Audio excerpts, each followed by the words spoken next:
This is not compost, okay? Don't put this in the compost bucket. This is compost. Your napkin. Okay? Okay, that was your composting lesson. That is not compostable. The cups are not compostable. What about the wrapper? The cupcake wrapper? And thank you.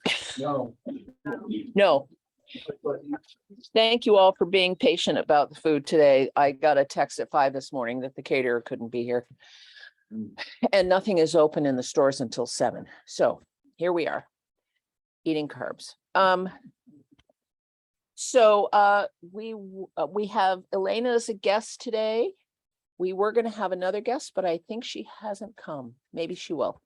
And we had someone else. We had 2 people that responded to the post, Susan, about wanting to hear this meeting. So we need to keep posting. I think it's a good idea.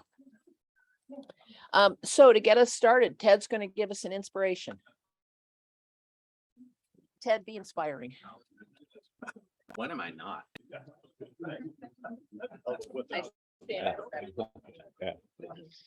So what's that? What? Yeah, that's actually my humility could fill up a room. Our inspiration today is actually going to come from Robert F. Kennedy.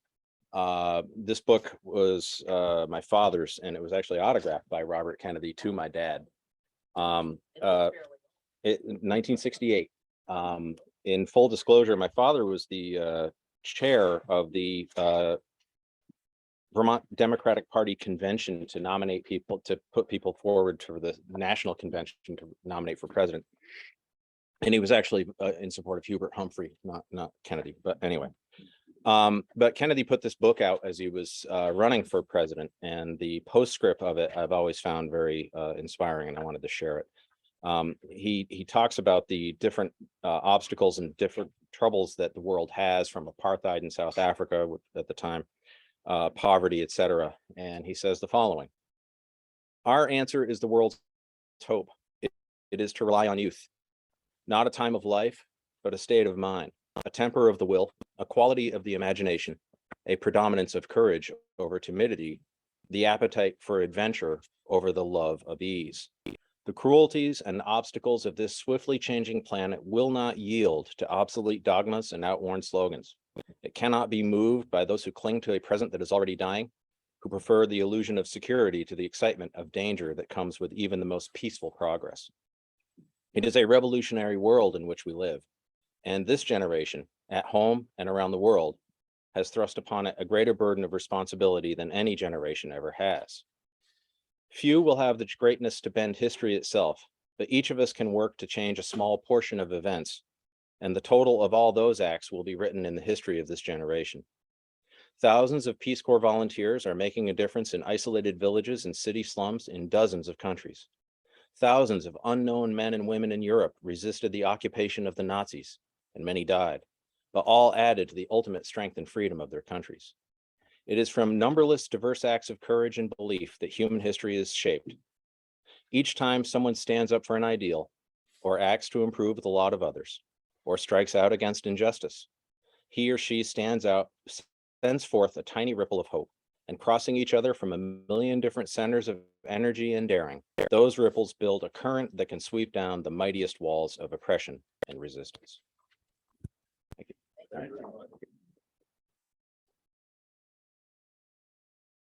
And if we were to modernize that, I think we'd throw the people of Ukraine into that list of people of courage. Yeah. So I almost listed John as a guest today because we haven't seen him in person for a long time. John, it's so good to see you. He's going to give us our Rotary Minute this morning. I haven't been here for so long. Topics haven't been right. So I try to find something relevant, and I found this one from August. So it's kind of interesting. I hope it hasn't been heard since then. And I had an incident occur that recently that really says how small this world is, and also it had talked about some international flavor to this too, and when standing up. But last month we had a fire in our apartment building, and it's a very small apartment building with our townhouse with 6 units, and 2 units down there's a fire, and a raging fire, and we all had to evacuate for a day.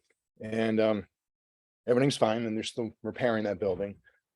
But the lady two doors down, she's from Nigeria and has an infant less than a year old. And she's a student over at UVM, PhD student.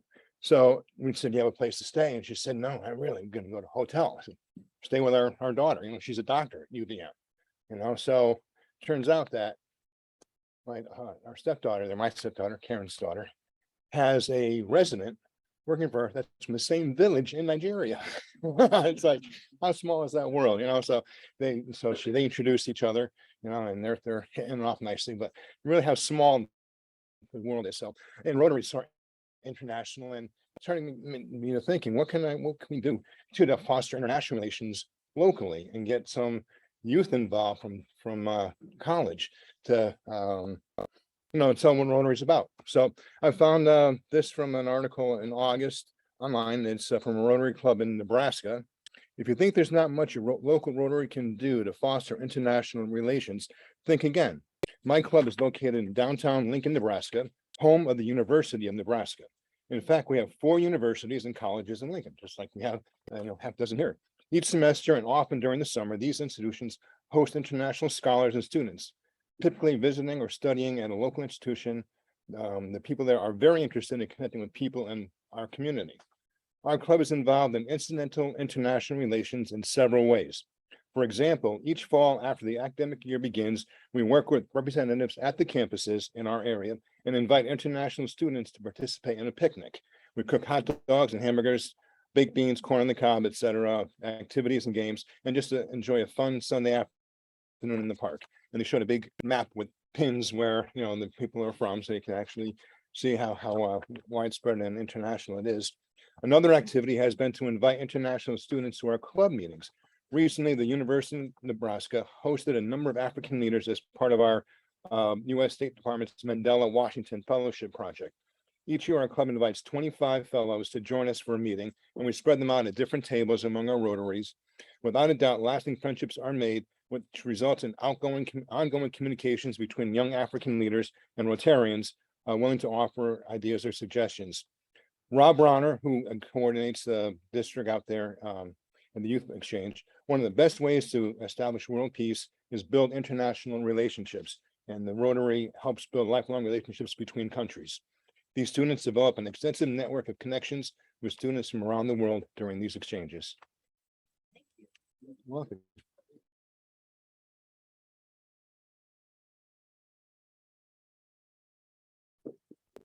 And John, I'm going to hand you this sheet, which I passed around we have 2 months with no speakers, February and March. I'm going to give it to John because I think, John, you should invite your Nigerian friend to come and speak to us. So pick a Thursday and then pass it around just in case some of you who haven't done speaker chairs might be able to find one speaker for one meeting. Please sign up. Chris is going to give us a ramp update.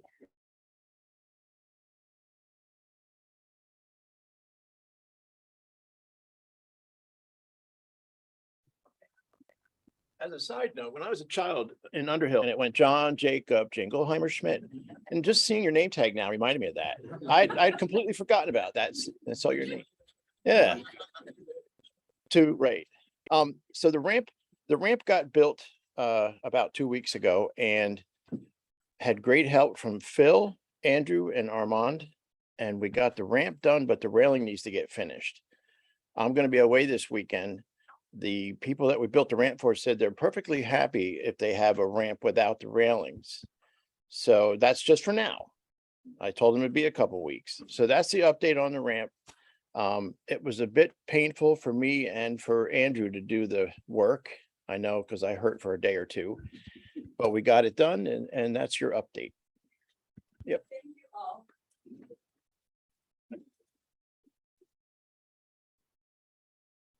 And now we do have a guest, Joanna Colson joining us. Just a couple of business things and then we'll get to our speakers.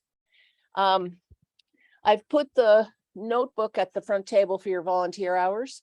So if you did volunteer hours in the last week, please write them down. Dave, that would include respite house if you did respite. We got this nice little. Okay, yeah. Nice little thank you from the Red Cross for our blood drive, which, as you know, was a big success. I'm going to pass these pictures around. One is a picture of the ramp and the other is a picture of one of our benches, just so you can see how they look. December 3rd.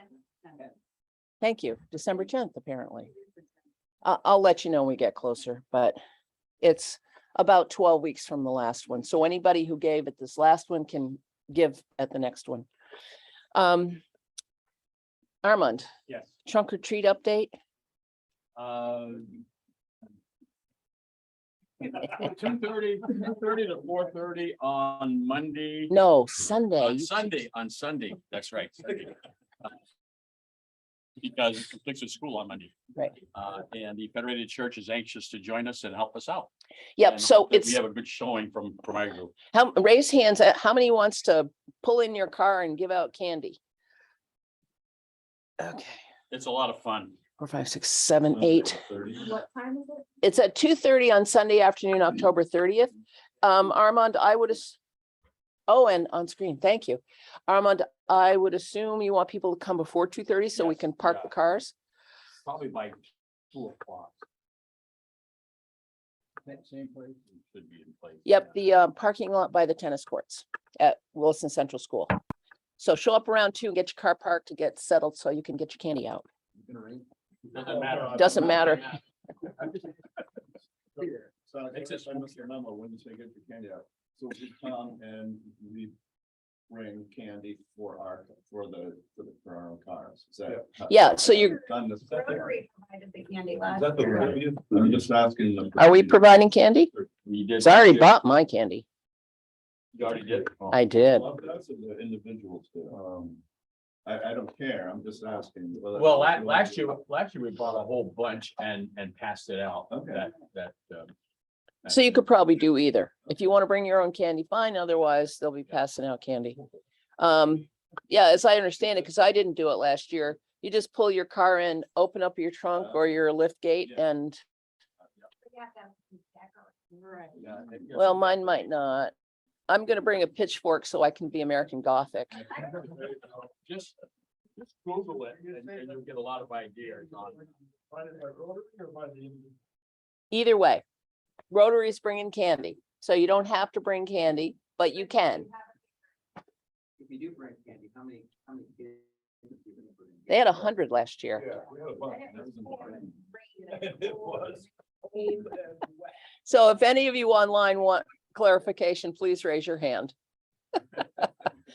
Hi, Greg. Good to see you. I'm assuming you know what we're talking about, right?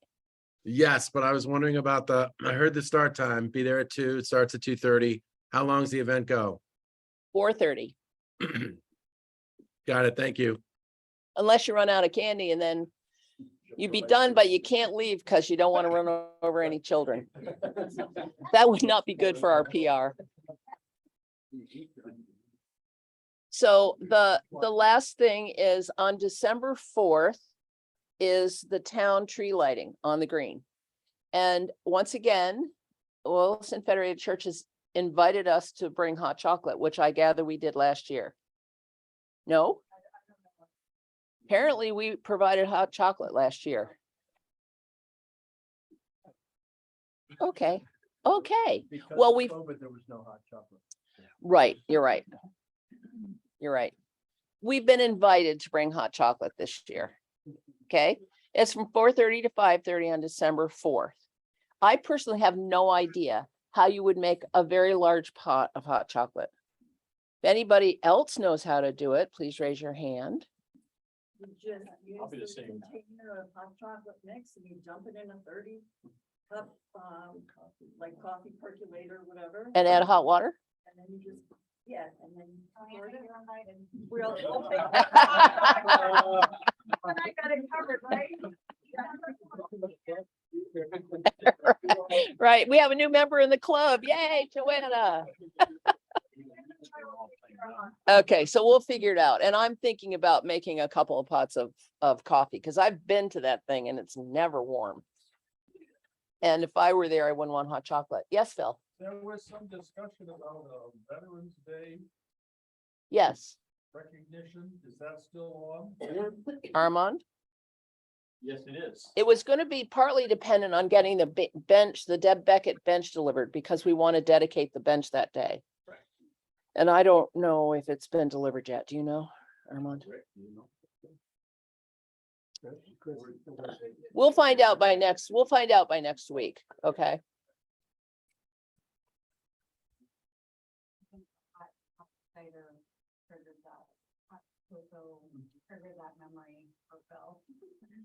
Okay.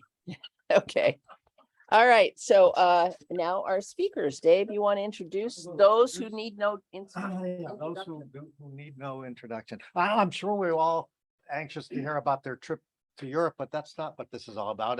I can remember, and many of you probably followed Armand and Leslie's escapades during the COVID all around the state to the state parks.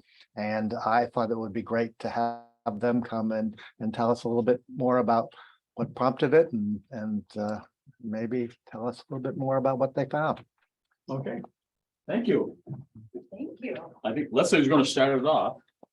Well, I think I have a magical touch because I had my slideshow running last night at home and I was really enjoying this little hike down memory lane and it's not working this morning. So my sincere apologies and I will get it up and running at some point and I'll just have it playing off in the corner maybe next week. So anyway, there you have it. So how did we decide to do this? Let's see, I found out that when you turn 62, not that I'm there, but when you do turn 62, you are eligible for a lifetime state park pass. And you only have to pay a $2 administrative fee. So I thought, I'm all up for free things. So I got a state park pass and we started on my birthday in 2020, November 5th. Stopped at the town clerk's office here in Williston, got my park pass, went over to Staples, got it laminated because I'm going to use this little puppy a lot. Picked up a little notebook. Actually, Armand took this up for me because I'm all about writing about things. And this one is entitled Find Joy in Everything. So this was my starting book for the park tour. And this is my park pass. So I would encourage anyone when they turn 62 to get that. John? What do you think? Town clerk's office.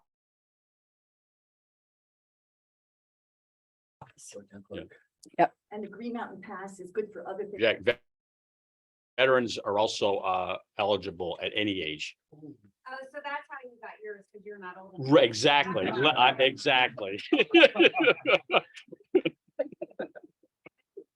Wait,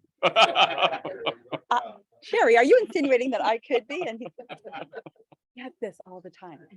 Anyway, so that's kind of how we started this. And when I got the pass, I thought, okay, it's really important to use this. And I'm going to set a goal of visiting every state park in Vermont within the next year.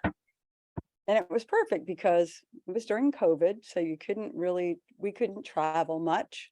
Couldn't really get together with people very much. So we decided this was going to be our way to get out. So we're going to spend some time together. We're going to check out the Vermont state parks.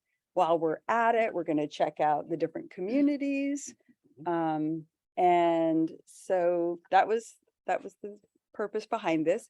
And we would just each week, we kind of have a Sunday morning meeting where we plan our week. So we'd look ahead and see what was on our schedules and look at what the weather was going to be like and kind of what we hadn't already done. And that's how we decided where we were going to go. It was the most amazing experience, I have to say.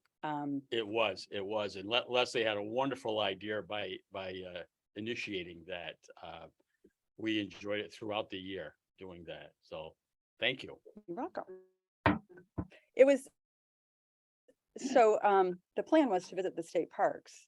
What we really got out of it was time together that was really, really special. And it was just the two of us, just out in nature, no other agendas and nothing else to do. The parks are amazing. They're the greatest gift I think that we could have here. And I think that they are well used. We spent a lot of time through the winter exploring the parks. And I mean, anybody can go to the parks in the winter time. It's accessible to anyone as long as you can get there. Because the parks aren't open, so there's nobody charging an entrance fee. And then we were able to visit the communities, which some I'd never been to, some I hadn't been to in ages, and saw some historical sites in different communities, checked out different places to eat in different communities. Some were the least likely places with the best food. So it was a really wonderful experience. If I can interject, May. Leslie was a little remiss that a lot of places she'd walk into the state park in the winter time and looking for someone to show her new card to. And there was no one there. I'm legal. We do have one from Wilga State Park. Yeah, remember that because it was the only place where there actually was somebody there. And we have a picture of him carding me because he wasn't really going to, but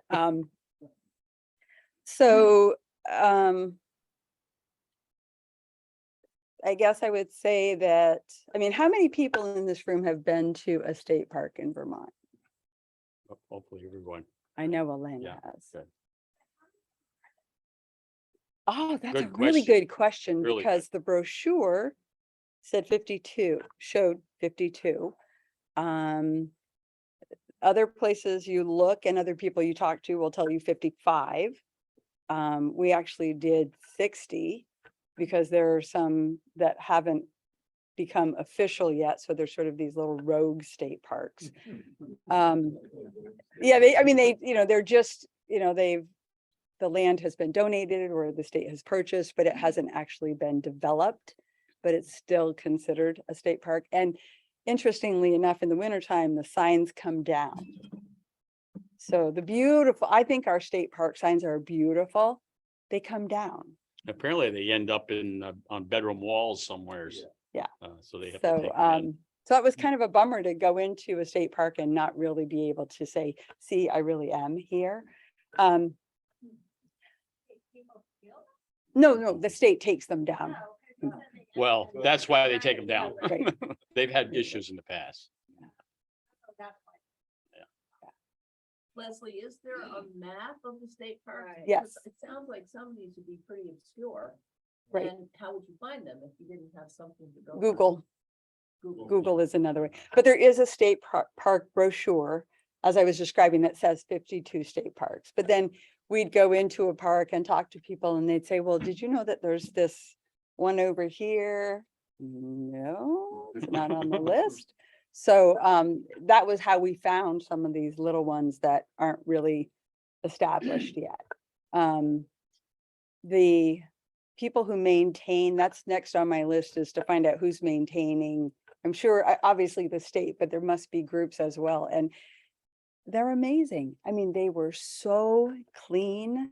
The infrastructure, the bridges, the stairs, all were just fabulous. It's really made hiking safe and fun. And don't hesitate to visit them in the wintertime, in the off season. They're even nicer, I think. There's a few people usually hiking or walking, looking around or whatever. But it's a great way to break up the winter months. Pick a nice day and go to a state park and enjoy it. They close the gates, don't they? Yeah, but there's Often. paths around them. Yeah, they for vehicles mostly. And you can snowmobiles. duck under them. I mean, They they don't mind. obviously they really, I mean, they still want people to Right. visit. How many people here have visited state parks in the wintertime? Yeah. Or off season. They don't open until Memorial Day. So, like, Generally, right? we've gone swimming at Little River in early May before. Mhm. and walked in and- Yeah. You have to push the ice away. A little bit. Yeah. Oh, I would have to say that my preference was going in the off season. I mean, they're just not crowded. You have the place to yourself. Most of the parks that we visited, well, most of the parks have tons of hiking, which was really our preference. But in the wintertime, I mean, the ice makes for beautiful photographs. And who in this room likes cold weather? We all do. I know Charlie does. That was a given. I don't like cold weather, so it was, Lena, I knew you would too. I really liked just getting out, even though I don't like cold weather, it was a beautiful way to spend winter days and. It's very hard to ski and ice skate without cold weather. Right, right. Yeah, I'm okay with that. Yeah, I'll water ski. I'll sand ski. Did you do any snowshoeing or skiing while you were? We did snowshoeing. Yeah, we didn't do any cross country skiing, but How did you find trails if you wanted to hike in there? Were there still brochures? there are still signs up that, will point to the trails. And, It's- and a map at the entrance normally and Right. follow the Well- tracks. You're not the first one through there, so. Yeah. We were in one state park. We went to Alice State Park in Brookfield, and we're sure that people are going to ask us which one is our favorite. But I'm going to wait for that question. But Alice State Park in Brookfield is beautiful and has a lot of special memory for me because I spent a lot of time there as a child. And my first husband and I got married there. So we did a beautiful hike there, and we were the first ones to break through the snow. So it was really nice, Right. fresh new snow, and it was just That was beautiful. the Bear Mountain Trail. Yeah, it was. So, so there's, there aren't the beautiful state park signs, but generally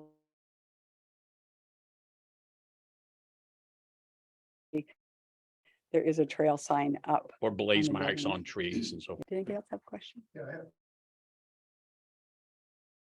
I have.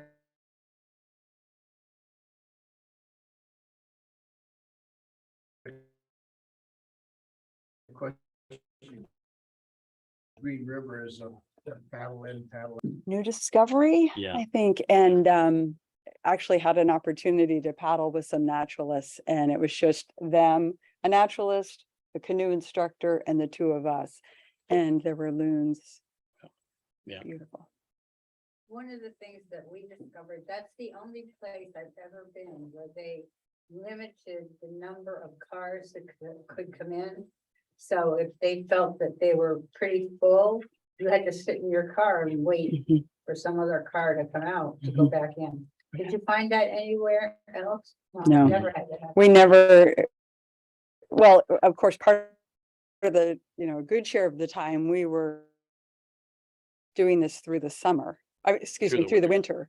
So we started on November 5th. We had to take a couple of months off when Armand's mom wasn't well. And then we finished November 4th. So a lot of our time was spent in the off season, which, there just was absolutely no traffic. That's time to hike. Oh, yeah, I agree. It was just beautiful. Let me let you give some of you, sorry, Sherry, go ahead. You wanted someone to ask which part of your. Yeah, no, I don't have, I don't know how you can have a favorite because everyone is different. And everyone has something, I think, very special.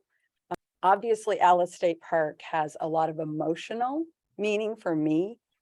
So I do love that park. And like I said, I've been going there since I was a small child. And then I would say Alberg State Park because it has the sand dunes, which are, the sand dunes, which are amazing. I never knew they were there. And you look at them and you're like, this is Vermont? And amazingly, the day we were there, it was so cold and so windy. Literally, I was being moved by the wind. And so we didn't spend a lot of time exploring the sand dunes that day, but those two probably stand out for those reasons. Right. So let me let you go. Oh, I'm sorry, Vince, you said you had. Yeah, when you went to, one of the parks that you had to paddle in, were you able to rent there or did you? No, you bring We- your own. We brought ours. Yeah. There is one place that we went and it's Sayon, which is in Groton State Forest. There you have to use their canoes. Otherwise, because of, Invasive species. thank you. Yeah. Yeah, Seon was really interesting. It was a big mansion type house that the state acquired. And they rent it to families, like you can rent it for the week, the weekend, whatever. And it's got private little lake, really nice setting. They'll provide a cook if you want, maid service if you wish. So it's pretty nice. Never had heard of it before. And actually, Seon is the previous Noise. owner, Noise, spelled backwards. Yeah. So. One more question. When you went to maybe some of the south parts of states, did you stay overnight? We did. Or you did stay Yeah. overnight? We Some of camped. them. Camped at Molly Stark State Park and then just hit, I think that long weekend, I think there were 7 parks down there that we hit. Yeah, the Groton State Forest is amazing. There's lots of trails, rail beds, lakes, campgrounds. So yeah, actually there are 7 state parks just in Groton State Forest. Yeah. And yeah. then down around Molly, there were several as well. And just, it was fun finding out, Molly Stark was a pretty amazing, I'll let you tell, but she was a pretty ahead. amazing woman. I Yep. would like to have met her. She raised 11 children not by herself. She raised 11 children. Her husband was a general in the war. She raised 11 children and educated them. And the thing I like the most is that she didn't bow to her husband's demands. That was the thing. I thought you guys would laugh at that.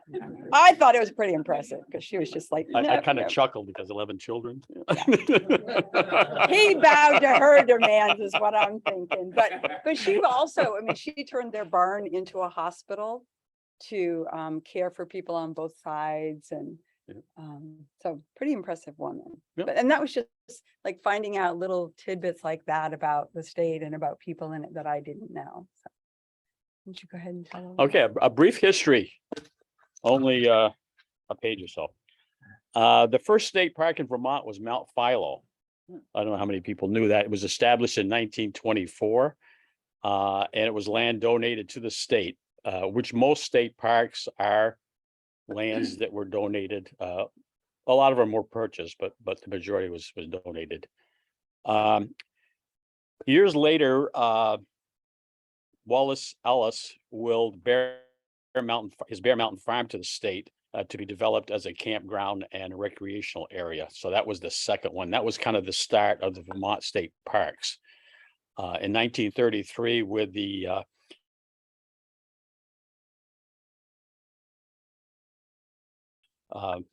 beginning of the Civil Conservation Corps people, I don't know if they're familiar with that. That was Franklin D. Roosevelt that initiated that. And it was to rebuild, well, nowadays we would say rebuild the infrastructure, but back then it was to, they did a lot of reseeding, reforestation. They did a lot of work in the state parks, fire towers, all kinds of improvements that you can still see when you visit the state parks. A lot of the pavilions were built by them. A lot of the fireplaces, the stone and masonry fireplaces were built by them, by the Civil Conservation Corps. Armand, there's a CCC barn still standing in Nebraska Valley. right Yes. outside of Stowe. Yes, yeah. And you can see when you're visiting some of the parks where they had camps, buildings for the CCC, some of the ruins of those buildings are still there. Most of them were built of stone with a wood roof. The wood roof obviously is the first to go. Phil? My father was a member of the CCC. They provided them with food and a place to sleep at a very slight amount of allowance. But it was an opportunity during the Great Depression for those young men to do something where they would be able to survive, because many of them were just Mm-hmm, Just- mm-hmm. That's basically why my father was in it. Our state park system wouldn't exist, in my opinion. Yeah. If it wasn't for the CCC, because they really did build Yeah. most of those, and the fireplaces are.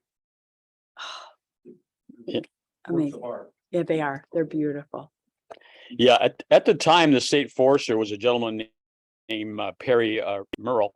And you'll see his name in a lot of state parks that you go to. He was instrumental in getting the CCC to develop some of these state parks. Isn't there a trail at Stowe called the Perry Merrill? Mhm. Yes, yeah, Yeah. yeah. So the majority of the recreational development was in 1933 to 1942. That's when the CCC was in existence. As we mentioned earlier, I Googled it. It says 55 state parks. And who's going to argue with Google, right? A little trivia. Coolidge and Campbell's Hump State Park are the two largest in the state, with 21,000 acres each in size. The smallest is Kilcare, which is located in St. Albans. It was previously a summer camp for boys, and when before that, it was a resort, a large resort. And the state purchased it in 1966 to use as a base for Burton Island, because the only way to access Burton Island is by ferry or boat. So that's the smallest. Button Bay, I don't know how many people are familiar with Button Bay. Button Bay has some interesting buttons. I look for some, you can't find them anymore. The water is really silty down there, and the silt collects around the stem of some weeds and grass that are growing up through, collects and forms a little round disc. And when the plant dies, the button falls to the bottom, and you have these little round discs with a hole in it. Thus, Button Bay. Who has some buttons from Button Bay? Do you? Yeah. Which is why there Yeah. aren't any anymore. Yeah. Yeah, I know. Yeah. Thanks a lot, Gary. I tried to find one. I mean, they get picked off. Right. All the reeds around. Right. Like the reeds have been, that they aren't anymore. Right. You have to look for the reeds have been. Right. My cousin just last year. Yeah. Yeah. I wish I'd have thought of it. I had you bring one in, because I've seen them in museums, but I've never seen them. I'd have to find it on. I've seen them. I haven't taken them. Oh, well, thank you, Giovanna. I got my wife on one side, flipping all the flowers. You know, so and everything, where it says, you know, you can take the seeds on, and I'm picking up the rocks. Yeah. We mentioned that Groton State Forest has 7 parks. It once was the home of 12 sawmills, of which there's still remnants of. If you do any hiking there, you will come across some foundations and even some discarded saw blades. They're huge. Little River State Park. Little River has one also. Yeah. Where you can see Right. the old sawmill, the town. And we have to go into the town right now. Town was up there, and there's still saw blades. Right, the right. Tracks, the rails, Right. sawmills and stuff up there too. It's my Yeah, and it's an easy walk. I mean, it's not like you have to go climbing through Right. the mountain. No. It's an easy stroll. My understanding is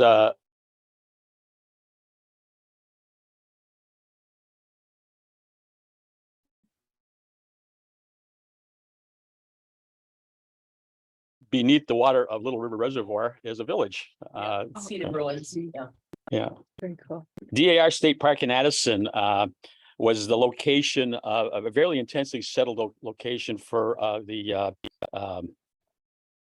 Abnakis of Vermont, dating back 7,500 years. They were in that area. Brighton State Park, we were in Island Pond when we went there. Island Pond was the first railroad junction in the United States. International junction in the United States, with 13 tracks in Island Pond. Joanna, Say it again at the beginning. Island Island. Pond. Was the first what? International train junction in the United States. Yeah, 13 tracks. And I'm not sure that St. Albans even has that many. I'd have to check that, but That's a lot. And how many are there now? Yeah. none, Two, I think. Yeah, I think are they? there's two. Is it? Yeah. The highest state park is Woodford with an elevation of 2,400 feet. Okay, Lake Shasberry State Park is the site of the first recorded instance of the Underground Railroad in 1843. So way before the Civil War. And it's also known for Vermont healing springs. In the 19th century, mineral water was collected from the meadows and bottled and sold for its healing properties. So somebody way back then discovered bottled water. Or snake oil. Yeah. I was thinking that same. Yeah. Yeah. So that's pretty much all that I had. The Vermont state parks are really a treasure. And I hope that all of you will venture out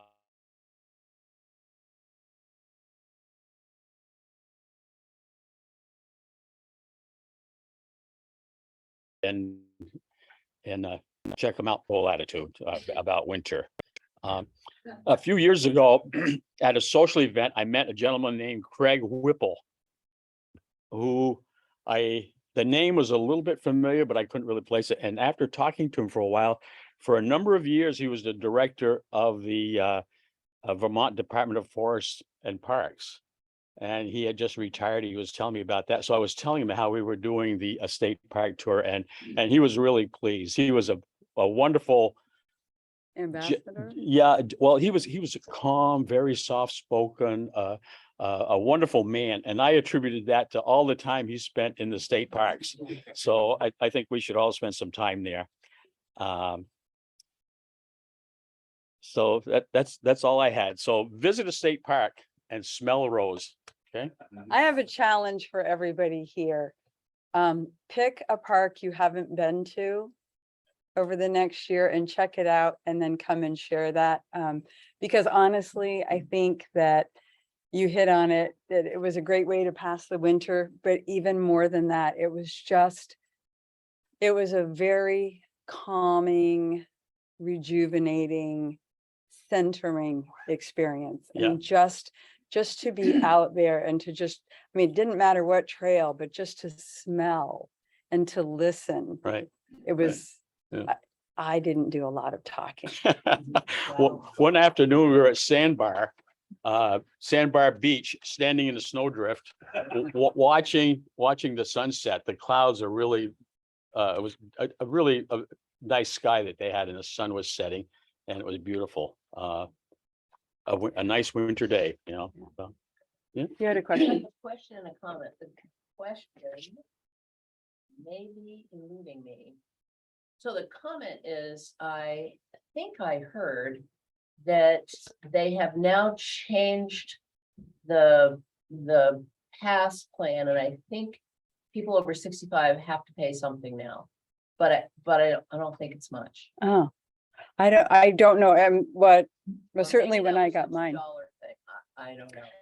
that was just an administrative fee. But the other thing too, not that we're talking about these, but that's our next list, or our next item on our agenda, is to do the national park tour. And when you turn 62, you can purchase a lifetime national park pass for the price of a 1-year pass. I know. I've heard that from so many people, darn it, and I miss that. Sherry?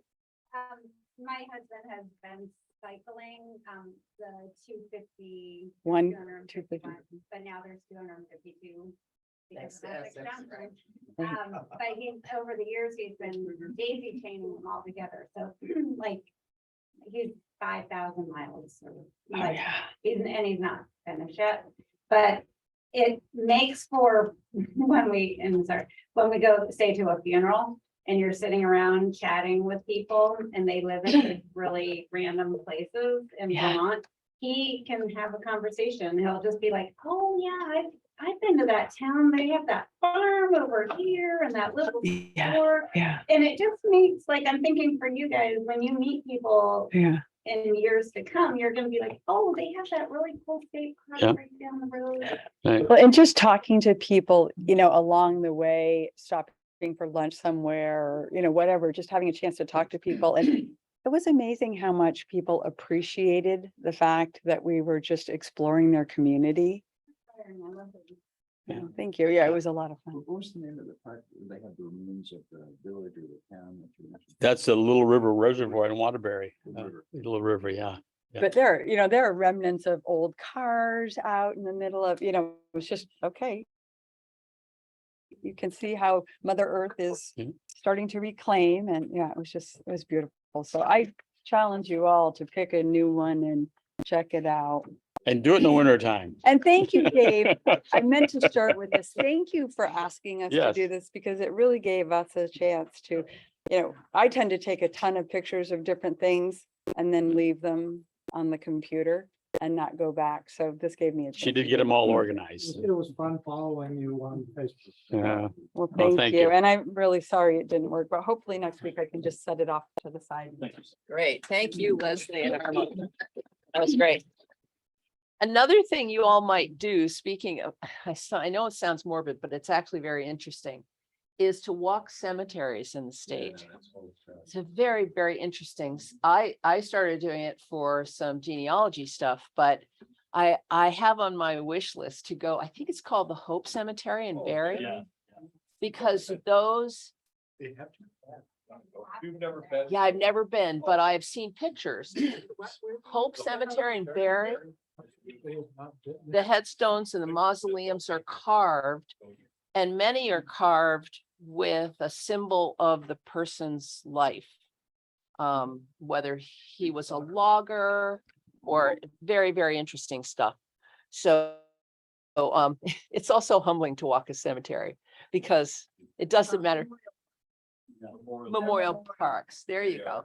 It doesn't matter who you are, where you came from, whether you're rich or poor, we're all going to end up in the same place. So it's very, very interesting. One administrative thing before we do the raffle tickets, we need 4 tables and 12 chairs left up afterwards for the next group. And Phil's got The best